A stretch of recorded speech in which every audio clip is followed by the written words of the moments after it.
அதே மாதிரி ஒரு 50-60 வருஷத்துக்கு முன்னாடி சென்னை பட்டணத்தில் ஒரு இடத்த அமைச்சுட்டு ராஜகோபாலாச்சாரின்னு ஒரு பெரிய வித்வான், அதே சமயத்தில் அரசியல்லையும் இருந்தவர், அவர்கிட்ட போய் கேட்டா, இந்த இந்த சின்ன குடிசலுக்கு ஏதாவது ஒரு பேர் சொல்லுங்க, இந்த லொக்காலிட்டிக்கு ஏதாவது பேர் சொல்லுங்கன்னார். அவர் சொன்னார், இதோ பாப்பா நான் ஒரு பேரை சொல்லிவிடுவேன், என் கட்சி போய் இன்னொரு கட்சி வந்ததான்னு பேரை மாற்றி வச்சிரும், அதனால நான் ஒரு பேர் சொல்கிறேன், இந்த வருஷத்தின் பேர் என்னன்னு கேட்டார். நந்தனம் நாம சம்பத்சரேன்னா, நந்தனம்னு பேர், அதனால் இந்த ஏரியாக்கே நந்தனம்னு பேர் வச்சுருன்னு விட்டார்.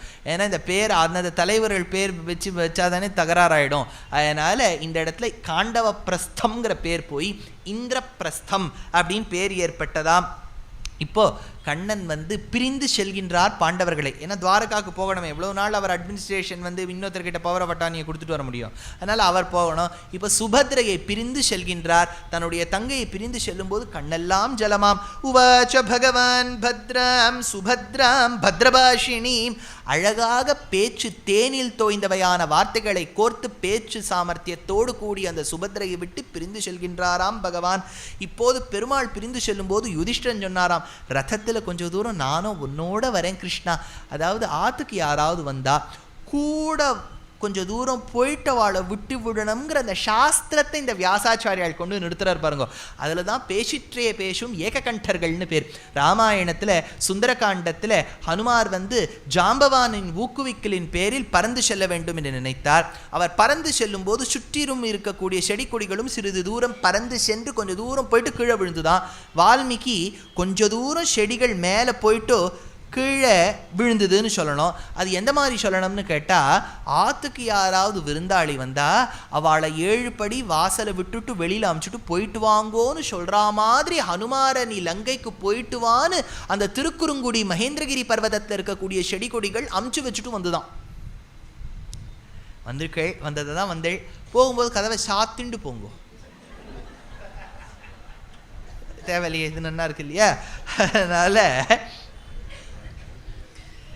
இந்த இடத்துல யுதிஷ்டிரன் ரதத்தில் ஆரூடமாகி கொஞ்ச தூரம் கிருஷ்ணரோடு செல்ல வேண்டும் என்று நினைத்தான். அந்த பக்கத்தில் இருந்த அர்ஜுனனோ தங்க குடையை கண்ணனுக்காக பிடித்து சாமரம் வீசிக்கொண்டு வந்தானாம். நகுலனும் சகதேவனும் ரதத்துக்கு 2 புறமும் சென்று தூண்கள் போல் நடந்து வந்தார்களாம். முன்பு பீமன் எதுவும் நடக்கக்கூடாதுங்கிறதுக்காக கொஞ்சம் தூரம் வந்தாராம். எல்லோரும் கொஞ்சம் தூரம் வந்தோம். கிருஷ்ணன் சொன்னார், எவ்வளவு தூரம் வந்துட்டு நடக்க நடக்க துவாரகையே வந்துடும் போல இருக்கு, நீங்கள்லாம் ஆத்துக்கு மறுபடியும் போயிடுங்க, என் தங்க காத்துன்று போன்னு சொன்ன உடனே மறுபடியும் இவாள்லாம் திரும்பி போறாளாம். அன்வீயமான சுஷுபே சிஷ்யேரிவ குரு பிரியைஹி பார்த்தமா மந்திர கோவிந்த பரிஷ்வஜ்ய சுபீடிதம். எப்படி ஒரு ஆச்சாரியருக்கு சுஷூஷ செய்ய வேண்டும் என்று நினைக்கக்கூடிய சிஷ்யர்கள் வருவர்களோ, பஞ்சபாண்டவர்களும் கண்ணன் என்னும் லோக குருவுக்கு தேடி வந்தார்களாம். இப்போ பாண்டவர்கள்லாம் பார்த்துட்டே இருக்காளாம். கிருஷ்ணன் தெரிகிறார், ரதம் சின்னதாயிடுத்து, ரொம்ப சின்னதாயிடுத்து, தெரியுறதா அர்ஜுனா, உன் கண்ணுக்கு தெரியுறதா ரதம் போயிடுத்தோனோ அப்படின்னு சொல்லிட்டு வந்தாளாம்.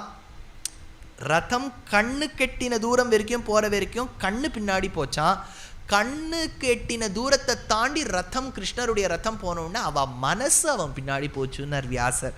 மனோபிரனுஜகமுஸ்தே கிருஷ்ணம் பிரீதி சமன்வயாத் அதிருப்த மனசாமேவ தேஷாம் கேசவதர்ஷனே. இப்போ மயன் சொன்னார், அப்பா நான் அரண்மனையெல்லாம் நன்னா கட்டிவிட்டேன், நீங்கள் ஒரு இடைஞ்சல் கொடுக்கல. ஒரு இடைஞ்சல்னா சில பேர் ஆர்கிடெக்ட் கிட்ட போய் இன்னைக்கு ஒன்று சொல்லுவா, நாளைக்கு ஒன்று சொல்லுவா, நாளைக்கு ஒன்று சொல்லுவா, அவர் குழம்பி போயிடுவார். எவ்வளோ எல்லாம் ஒரு தீர்மானமாக ஒன்று சொல்லுங்கோம்பார், இவ தலையே இடலையா. அதனால் பீமனுக்கு ஏதாவது ஒரு உதவி செய்ய வேண்டும் என்பதற்காக கைலாச பர்வதத்துக்கு அழைத்து சென்றானாம் மயன். அப்போது அங்கே இருக்கக்கூடிய ஒரு அழகான கதையை பீமனுக்கு கொடுத்தானாம் மயதானவன். அடுத்தது அங்கே இருக்கக்கூடிய ஒரு சங்கம், அங்கே பிந்து சரஸ்ன்னு ஒரு சரஸ்லேருந்து ஒரு சங்கத்தை எடுத்து, அந்த சங்கத்துக்கு பேர் தேவதத்தம்ங்கிற அந்த சங்கத்தை அர்ஜுனனுக்கு கொடுத்தாராம். இது நீங்கள் பகவத்கீதையில் வரும் தேவதத்தம் தனஞ்சயோ, தனஞ்சயனான அர்ஜுனன் பிடித்தது தேவதத்தம், அது கொடுத்தது மயதானவன். அடுத்தது பாண்டம் அப்படின்னு சொல்லக்கூடிய பல்வேறு கற்களை எடுத்துக்கொண்டு இறுதியாக இருக்கக்கூடிய மண்டபங்களை எழுப்பினானாம். அந்த மண்டபங்கள் காண்டவ பிரஸ்தமான இந்த பிரஸ்தத்தில் இருக்கக்கூடிய மண்டபங்களுக்கும் தடாகங்களுக்கும் ஈடு இணையே கிடையாதாம். அப்பேற்பட்ட ஒரு நாள் இருக்கும்போது துவாரகையில் நாரதர் நாரதர் யுதிஷ்டிரரை ஹஸ்தினாபுரத்தில் தேடிக்கொண்டு வந்தாராம். அப்போ நாரதரை பார்த்து யுதிஷ்டிரன் ஒரு கேள்வி கேட்கின்றான். கதம் வை சபலா வேதாः கதம் வை சபலம் தனம் கதம் வை சபலாதாராः கதம் வை சபலம் ஸ்ருதம் கதம் வை சபலா வேதாः. சொல்றார் யுதிஷ்டிரன், நாரதரே, கற்ற வேதம் என்னைக்கு பலன் கொடுப்பதாக ஆகும்? என்னைக்கு வேதம் பலன் கொடுப்பதாக ஆகும்? வேதம் கத்துனதுக்கு பலன் என்ன? சொல்லாமல் இருக்கிறது சார். வேதம் கத்துனதுக்கு சொல்லவே வேண்டாம் சார். இவர் என்ன சொல்றாருன்னு பார்க்கலாம். அடுத்த ஒரு கேள்வி கேட்கிறார். 4 கொஸ்டின். இது வந்து யக்ஷ பிரஷ்னம், பின்னாடி நடக்க போறதுக்கு இப்பவே அது முன்னோட்டம் மாதிரி போட்டுக்கிறார். கதம் வை சபலம் தனம், எப்போ சேர்த்து வச்சிருக்கிற பணத்துக்கு லாபம்? What is the use of wealth? தானம் பண்ணுறது. அப்புறம் நல்ல காரியத்துக்கு யூஸ் பண்ணுறது. எல்லாம் ரொம்ப நல்லவாழாவே இருக்கீங்க நீங்கள் திருஷூரில். எனக்கு சொல்கிறதுக்கு பயமாக இருக்குது. எல்லாம் நல்ல காரியம் அப்புறம் சேரிட்டி. ஓகே, அடுத்தது கதம் வை சபலாதாராக, கட்டிண்ட ஒரு பத்னி எப்போ will give the best cooperation? உபன்யாசத்துக்கு வரணும்னு நினைச்சா, ஹோமம் பண்ணும்போது. Very good. அப்புறம் கதம் வை சபலம் ஸ்ருதம், கத்துண்ட கேட்ட சாஸ்திரத்துக்கு எப்போ பலன்? யுதிஷ்டர் நாரதரை கேட்டாரா, நீர் எங்களை கேட்குறீரா, ஏதோ வந்தீரா சொன்னீரா போனீரான்னு இருக்கணும். அதுதான் சுவாமி உபன்யாசத்துலேயே ப்ராப்ளம். இப்போ கற்ற வேதத்துக்கு எப்போ பலன்னா, அப்போ நாரதர் சொல்கிறார், அக்னிஹோத்திரம் பண்ணுவது தான் கற்ற வேதத்துக்கு பலனா. போச்சு, அங்கேயே போயிடுது நமக்கு. அடுத்தது வந்து சேர்த்து வச்ச பணத்துக்கு எப்போ பலன்னா, தானும் அனுபவித்து இன்னொருத்தருக்கும் தானம் பண்ணான். எவ்வளோ கோடியாக சேர்த்து வச்சுருக்கேன் சார், பிரமாதமாக இருக்குது. You won't believe, I have put it in RBI bonds, I have put it in all good mutual funds, it is giving me very good returns. Sir ஒரே ஒரு ஜாங்கிரி எடுத்துக்கோங்களேன். Doctor has said just write jangiri and see, don't eat and seeன்னு சொல்லியிருக்கேன்.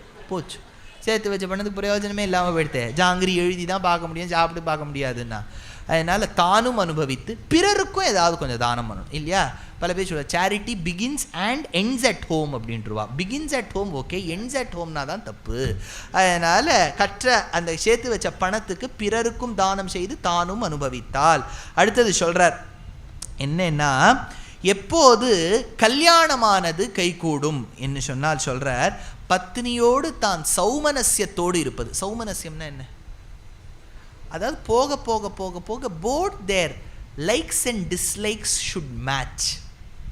ஸ்டார்டிங்கில் டிஃப்ரெண்ட்டாக இருக்கலாம் இல்லையா, ஆனால் போக போக போக போக ஒன்றா இருக்கணும். முதல்ல ஒரு கல்யாணமான புதுசில் ஒரு வருஷத்தில் உபன்யாசத்துக்கு வரணுங்கிறது இல்லை, ஆனால் அட்லீஸ்ட் ஒரு 30 வருஷம் ஆனோன்னு 2 பேரும் ஒன்றா வரலாம் இல்லையா? அதை சொல்கிறார்.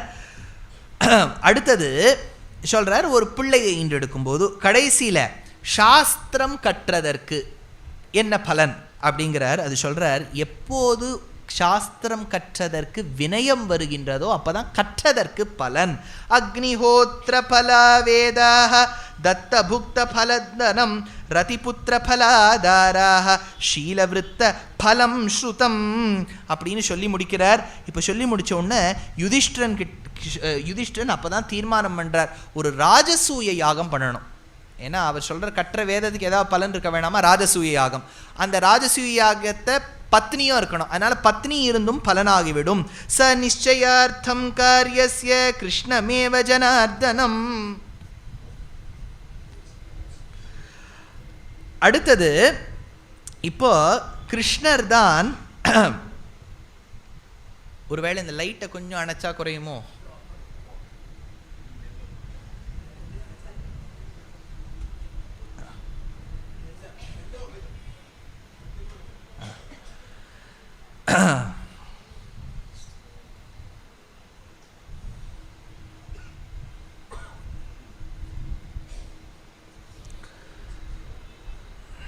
அப்போ கண்ணனை நாம் அழைத்து இந்த யாகத்தை செய்ய வேண்டாமா? சர்வலோகாத் பரம் மத்வா ஜகாம மனசா ஹரிம் அப்ரமேயம் மகாபாஹும் காமஜாதம் அஜம் ருஷு. அதாவது இந்த ஒரு பலன் ஏற்பட வேண்டும் என்று நினைத்தால் கண்ணனை ஆவாகனம் செய்ய வேண்டும். கண்ணன் என்று சொன்னால் எவன் ஒருவன் யஜ்ஞஸ்வரூபியா இருக்கானோ, யஜ்ஞா யஜ்ஞபதிஹி யஜ்வா யஜ்ஞாஹுஹு யஜ்ஞவாஹனஹ யஜ்ஞபுக் யஜ்ஞகிருத் யஜ்ஞி யஜ்ஞபுக் யஜ்ஞசாதனஹ யஜ்ஞாந்தகிருத் யஜ்ஞகுஹ்யம் அப்படிங்கிறது இல்லையா? இதெல்லாம் யஜ்ஞத் ஸ்வரூபியா பகவான் இருக்கார்னு சொல்ல வந்த நாமாக்கள். அப்பேற்பட்ட பகவானை அப்பிரமேயம் மகாபாகும் காமாஜாத்தம் அஜம் ஸ்ருணு. அஜம் ஸ்ருணுனா பிறப்பில்லாதவன் அஜ. அப்பேற்பட்ட பகவானை ஜனார்தனனை கேளு. இப்போ ஜனார்தனனை நினைச்ச உடனே ஜனார்தனன் பிரத்யக்ஷமாகி விட்டாராம். அப்போ அவர் சொன்னாராம், நீ ராஜசூய யாகம் பண்ணுறதுல எனக்கு ரொம்ப சந்தோஷம் யுதிஷ்டிரா. ஆனால் ஒன்று சொல்கிறேன் கேட்டுக்கோ, இந்த ராஜசூய யாகம் பண்ணணும்னா எல்லா ராஜாக்களையும் ஜெயிக்கணும். You can either win them by force or you can win them through having a very good pact or MOU with them. யாரெல்லாம் ராஜாக்கள்னு கிருஷ்ணர் அடுக்கிறார். அந்த ராஜாக்கள்லாம் யாருன்னு கிருஷ்ணர் எடுக்கும்போது சொல்கிறார், இந்த ராஜாக்கள்லாம் எப்படியா ஜெயிச்சுடலாம், கவலைப்படாத. ஒருத்தர் இருக்கான், அவனுக்கு ஜராசந்தன்னு பேர். அந்த ஜராசந்தனை ஜெயிக்கிறது தான் கஷ்டம். ஏன்னா அவனுக்கு 2 தோழர்கள் இருந்தார்கள். அந்த தோழர்கள் இருவரையும் நான் வதம் செய்து விட்டேன். அதனால் அப்போவே அவன் 2 கை உடைஞ்சவன் ஆயிட்டான். ஆனால் என்ன ஒன்றும் அவன் பொண்ணு 2 அஸ்தி பிராப்தின்னு இருக்கான். அந்த அஸ்தி பிராப்தி என்னுடைய மாமாவான கம்சனுக்கு கொடுத்தான் கல்யாணமாக. அவனை நான் எப்போ வதம் பண்ணிட்டேனோ இவா 2 பேரும் வந்து விதவா ஆயிட்டா. அந்த விதவாவானவர்கள் எப்படியாவது வந்து பழி தீர்க்க வேண்டும் என்பதற்காக அப்பாவான ஜராசந்தனை பிரார்த்திக்க, அந்த ஜராசந்தனும் எப்படியாவது என்னை தேடிண்டே இருப்பான், அவனுக்கு என் மேலே ஒரு வெறி, அவனை கொன்று முடிக்க வேண்டும் அப்படின்னு சொல்கிறார். அப்போது அந்த ஜராசந்தனை கொன்று முடிக்கிறது மட்டும் கொஞ்சம் கஷ்டம்னு சொல்லும்போது பீமன் ஒரு வார்த்தை சொல்கிறானாம், கிருஷ்ணே நயோ மயி பலம். கிருஷ்ணே நயோ மயி பலம். கிருஷ்ணே நயோன்னு சொன்னால் கிருஷ்ணனுடைய நீதி சாஸ்திரம் எங்கே இருக்கோ, மயி பலம். மயி பலம்னா என்னுடைய பலம், என்னுடைய பல சாமர்த்தியம் எங்கே இருக்கோ, ஜெயபார்த்த தனஞ்சயே, எங்கு பார்த்தனான தனஞ்சயன் ஜெயமான வெற்றியை கொடுப்பதற்காக இருக்கின்றானோ, மாகதம் சாதயிஷ்யாம இஷ்டிம் த்ரய இவாக்னயா. அப்பேற்பட்ட மாகதி, மகதம்ங்கிறது அந்த ஊர். மாகதின்னு சொன்னால் மகதம்ங்கிற ஊரை சார்ந்த ராஜாவான மாகதியான ஜராசந்தன். ஜராசந்தனை ஜெயிக்கிறது ரொம்ப சுலபமாக போயிடும்னு சொல்ல, அப்போ யுதிஷ்டிரன் சொன்னாராம், கண்ணா நான் ஒரு வார்த்தை சொல்கிறேன் கேளு. எனக்கு 2 கண்ணு யாருன்னு நினச்சிட்டு இருக்க? பீமன் ஒரு கண்ணு, அர்ஜுனன் ஒரு கண்ணு. நீ யார் தெரியுமோ கண்ணா? என் மனசு. என் மனசான நீயும் என் கண்ணா இருக்கக்கூடிய அர்ஜுனனும் பீமனும் இருக்கும்போது வெற்றி நிச்சயம்.